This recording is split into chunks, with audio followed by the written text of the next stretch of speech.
તો આજે આવ્યું છે મોસ્ટ સક્સેસફુલ ફ્રેન્ચાઇઝ હાઉસફુલ 5નું ટ્રેલર. તો આ ફિલ્મની વાર્તા એવી છે કે એક અબજોપતિની 100મી જન્મદિવસની પાર્ટીની આસપાસ ફરે છે, જે ક્રૂઝ પર યોજવામાં આવે છે.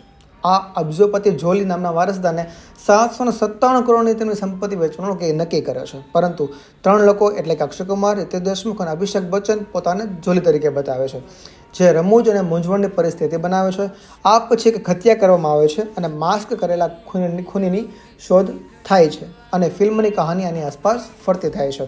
સાથે જ આ ફિલ્મની કાસ્ટની વાત કરીએ તો અક્ષય કુમાર, રિતેશ દેશમુખ, અભિષેક બચ્ચન, સંજય દત્ત, નાના પાટેકર, જેકી શ્રોફ, જેકલિન ફર્નાન્ડીઝ, નરગિસ ફકરી, ચિત્રઘ્ના સિંહ, સોનમ બાજવા, શ્રેયસ થલપડે, ડીનો મારિયા, ફરદીન ખાન, યુનિલિવર અને ચંકી પાંડે જેવા કલાકારો જોવા મળશે. તો આ ફિલ્મ જોઈને સખત મજા પડી જવાની છે.